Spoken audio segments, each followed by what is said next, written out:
Mas Danang, sebetulnya kalau bicara sekarang ya, ini kan tarif 32% belum berlaku.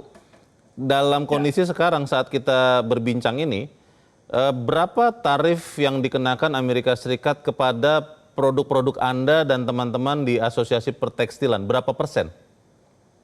ya kita kan punya preferensial tarif ke sana ya, itu cukup rendah ya, 5%, 10% itu tarif yang preferensial antara US dengan Indonesia untuk produk-produk tertentu ya. Dan kita sementara ini masih menikmati situasi itu. Tapi kita tidak menduga bahwa terpilihnya Mr. Trump ini membuat sebuah gebrakan baru yang dia sebut Ya. dengan American First itu. Dan ketika dia melihat neraca perdagangan Indonesia dengan Amerika begitu timpang, gapnya terlalu tinggi dan diakibatkan oleh begitu banyak atau masifnya produk-produk ekspor Indonesia ke US. Jadi kalau kita nanti benar-benar terkena 32%, maka itu hampir 3 kali lipat dan lebih dari angka yang umum kita hadapin Hmm. kan. Hmm. Sementara teman-teman kita produsen pesaing kan mendapatkan relatif lebih rendah ya, seperti Vietnam jauh lebih rendah daripada Indonesia. Mereka produsen pesaing kita yang saat ini cukup Oke. kompetitif, bukan hanya secara kualitas Ya. ya, tapi juga kapasitas produksi dan pricing mereka yang memang lebih murah. Dari total produksi tekstil nasional saat kita bicara ini, Mas Danang, berapa persen dijual ke Amerika Serikat, berapa persen dijual ke selain Amerika Serikat? Market ekspor produk tekstil dan garmen itu kalau dibandingkan 100% kapasitas ekspor kita yang ke US itu antara 30-40%. Nah ini fluktuatif ya, tergantung Hmm. bulan dan permintaan. Tapi rata-rata antara 30-40. Artinya Mas, angka 30-40 itu sangat besar gitu. Kalau kita kehilangan 30% market di US, Ya. maka ya situasi yang akan buruk terjadi di dalam negeri kita itu akan Hmm. mengakibatkan apa namanya nilai produktivitas kita juga akan berkurang sebesar 30-40% itu. Oke. Dan ini besar Ma- sekali. Dan kejadian rentetannya Baik. apa?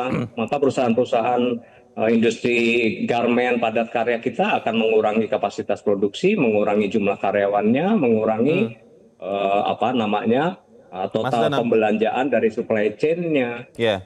Ini situasi Ap- yang sangat serius Oke. yang seharusnya menjadi Mas Danang, perhatian pemerintah. Ya, Mas. apakah memang nilai intrinsik, maksud saya nilai unik dari produk tekstil Indonesia itu hanya semata-mata karena harganya saja, eh, atau memang ada nilai lain? Maksud saya misalnya kualitas barang Indonesia yang memang Ya. lebih bagus dibandingkan Vietnam atau negara yang lain yang memproduksi tekstil juga, yang membuat produk kita masih tetap akan dibeli Amerika Serikat meskipun kita kena tarif 32%.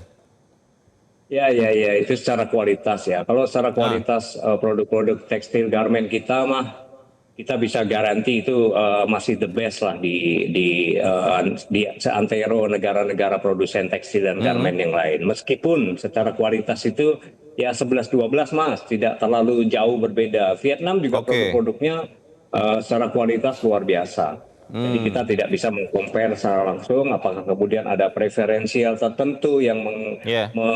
mendorong para pengusaha trade di Amerika tetap belanja dari Indonesia. Karena Hmm. secara kualitas hampir tidak ada bedanya. Tetapi secara apa namanya, apa istilah kita, secara produk-produk yang terkait dengan brand internasional yang dimiliki US memang sebagian besar diproduksi di Indonesia. Ini menunjukkan kepercayaan besar dari bisnis di Amerika untuk tetap menyerap dari Hmm. Indonesia. Oke. Dari sekian 10 tahun sudah terjadi seperti itu. Nah, kemudian yang terjadi adalah bisnis akan berbicara tidak hanya kualitas, tapi bisnis berbicara terkait dengan pricing juga, harga gitu. Nah, harga Ya. yang harus bagaimana sehingga kita masih bisa kompetitif kalau tarif ekspor ke Hmm. sana sudah meningkat 32% ya, sementara Vietnam hampir 20%. Nah, kita harus memikirkan cara lain agar situasi ini tidak benar-benar berdampak buruk pada industri manufaktur dalam negeri. Apakah pasar lokal tidak bisa menyerap, Mas Danang, produk-produk yang Ya, tidak terserap oleh Amerika Serikat kalau benar nanti setelah 1 Agustus 32% ini akan diterapkan? Ya, ini salah satu yang kendala kita di instrumen kebijakan kita di dalam negeri. Kita melihat bahwa produk lokal juga masih sangat terdisruption oleh produk-produk barang jadi impor yang masuk ke Indonesia dengan harga yang sangat murah. Hmm, Sangat-sangat murah. Sehingga kompetitif terhadap pricing itu hampir tidak mungkin kita bisa menangkan.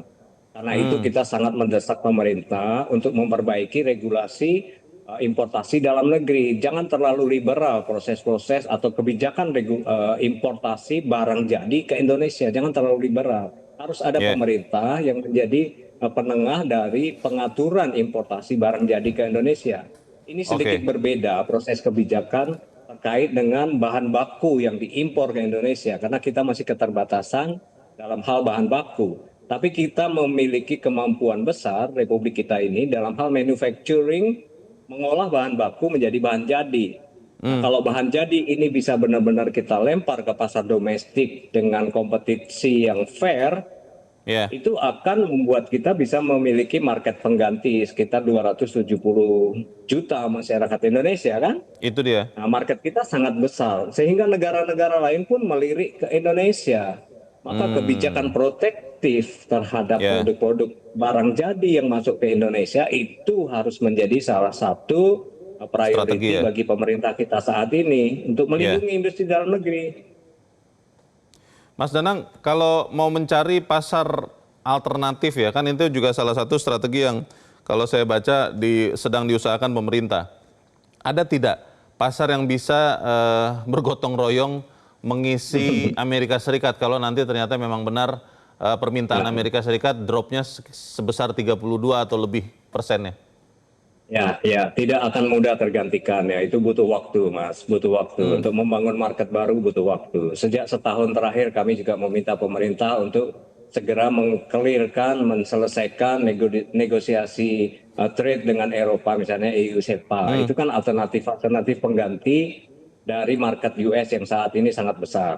Tetapi ya, kita tidak boleh berdiam diri ya. Dalam waktu yang sangat cepat kita harus melakukan alternatif market lain yang bisa kita kuasain. Tetapi ini membutuhkan atensi pemerintah untuk membuka jalur diplomasi terkait trade.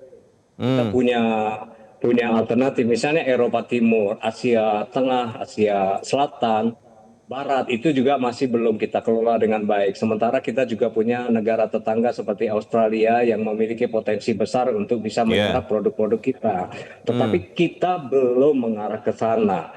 Dan ini yang harus segera menjadi salah satu target utama yang bisa berkolaborasi kepentingan antara pemerintah Republik Indonesia dengan para pengusaha tekstil dan garmen ya, supaya kita bisa dalam waktu cepat memiliki market-market baru yang bisa menggantikan market Amerika. Ini kebijakan baik. eksternal yang harus dilakukan. Nah, kebijakan internalnya adalah itu tadi, Mas, benar-benar protektif terhadap industri kita dalam negeri di sektor importasi produk-produk jadi. Oke, Mas Danang, kalau yang sepengetahuan saya, ini kontrak kan ada waktu ya pasti ya. Kalau memang ternyata usaha negosiasi lanjutan tidak berhasil, tetap dikenakan 32% tarif ini, itu akan mulai berlaku kapan Mas? Kepada pebisnis-pebisnis di API nih? Ya, itu kan sudden ya. Sudden tuh Iya, itu maksudnya kan 1 kebijakan Agustus itu? seketika yang diterapkan oleh Mr. Trump ya. 1 Agustus. Nah, ini kan gila sebuah surat yang nadanya Oh, memberikan penegasan waktu kan. Jadi pada oke. 1 Agustus sudah berlaku dan kalau itu benar-benar kita tidak mampu melakukan sebuah proses negosiasi yang mengurangi tarif impor itu, tarif Hmm, ekspor ke US itu, maka ya kita bareng-bareng mengucapkan bela sungkawa lah karena hmm, pasti akan ada ribuan apa namanya PHK massal yang terjadi di industri padat karya karena ya, kapasitasnya kebanyakan memang kita berorientasi ekspor sehingga kalau Mas melihat ya. produksi-produksi pabrik-pabrik padat karya kita, pabrik tekstil dan garmen itu memang kebanyakan berorientasi ekspor, maka mereka berada di kawasan berikat. Meskipun Hmm, ada juga yang tidak di kawasan berikat.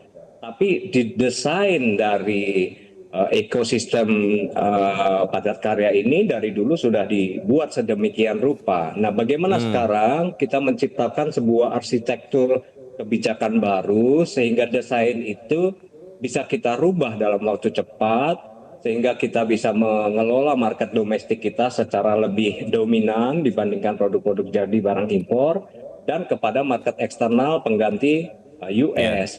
Nah, ya. situasi ini yang harus menjadi sebuah encor gitu, sebuah patok keberhasilan baru di pemerintahan Bapak Presiden Prabowo saat ini. Mas Danang, kita ingin optimis tapi harus bersiap untuk yang terburuk. Pertanyaannya, kalau tarif 32% tetap diberlakukan Amerika Serikat kepada Indonesia, berapa lama daya tahan Mas Danang dan kawan-kawan di Asosiasi Pertekstilan Indonesia untuk tidak harus memulai PHK? Ini pertanyaan yang paling susah ini, Mas Bernard. Saya kira tidak butuh waktu setengah tahun, pasti banyak perusahaan kita yang akan mengurangi kapasitas produksinya meskipun tidak melakukan PHK massal ya. Mungkin yang terjadi adalah tenaga-tenaga kontrak yang mungkin terkait dengan supply chain di industri garment dan tekstil mungkin akan diberhentikan. Mungkin yang terjadi kemudian pembelian bahan baku juga akan berkurang, maka itu akan mempengaruhi PMI manufaktur Indonesia yang akan menjadi berkurang, yang saat ini ada di angka 47%. Ini sangat rendah, sudah sangat rendah dan akan merendah. Karena nanti produk-produk atau industri lain non padat karya seperti otomotif, elektrik, dan perikanan juga akan mengalami situasi degradasi atau deflasi impor ke sana, ekspor ke Ya. sana. Nah, ini kalau dilihat berapa lama daya tahan kita bisa mengatasi hal itu hanya hitungan bulan, Mas. Saya lihat cuma mungkin 6 bulan, kurang dari 1 tahun ya. Seperti kejadian kita pada waktu COVID. Mm-mm. COVID berjalan 2 tahun, sudah kurang lebih 30 perusahaan tidak mampu untuk mengatasi situasi itu. Meskipun beberapa perusahaan masih survive karena produk mereka ekspor ke US pada Ya. waktu itu. Ya. Nah, situasi ini akan menjadi pengulangan tragedi yang terjadi di Republik Indonesia terkait industri padat karya, Mas. Mas Danang, ini pertanyaan saya pertanyaan sederhana ya. Kembali tadi kan Mas Danang sudah katakan 285 juta orang Indonesia, warga Amerika Serikat itu mungkin sekitar 350-an juta sekarang. Kalau vis a vis begitu, mungkin menurunkan sedikit mutu dari produk tekstil Indonesia sehingga kemudian fit in dengan pasar Indonesia. Apakah hal seperti itu bisa dilakukan oleh API dan teman-teman sehingga PHK itu dihindari semaksimal mungkin, Mas Danang? Sangat bisa. Makanya 1 tahun terakhir API kan mendorong pemerintah untuk mengubah kebijakan importasi barang ya, termasuk diantaranya adalah Permendak 8 2024 yang kami dari awal kemunculan itu kami sudah memberikan sinyal kepada pemerintah bahwa ini akan mengakibatkan Indonesia kebanjiran produk barang jadi impor dari negara-negara lain. Dan itu yang akan mengakibatkan banyak industri kita kolaps. Nah, sekarang Permendak 8 sudah diganti menjadi Permendak 17 2025. Kami apresiasi itu karena ini adalah sebuah bentuk responsivitas pemerintah saat ini untuk melindungi industri dalam negeri kita. Masalahnya yang terjadi untuk menggantikan market market US ke Indonesia dengan kalau head to head antara jumlah penduduk tidak bisa begitu, Mas.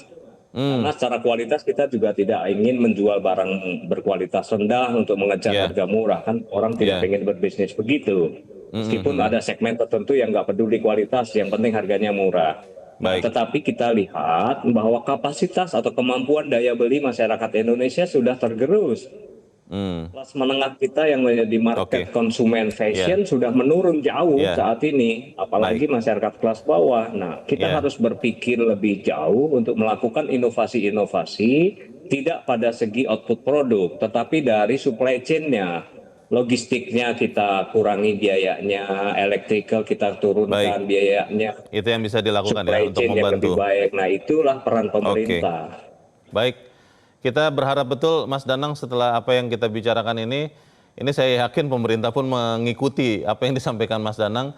Kita tunggu langkah pemerintah untuk menjaga supaya industri tekstil Indonesia bisa tetap bukan hanya survive tapi tetap profitable. Terima kasih Mas Danang Girindra Wardana, Direktur Eksekutif Asosiasi Pertekstilan Indonesia, sudah mencerahkan kami. Selamat sore Mas Danang.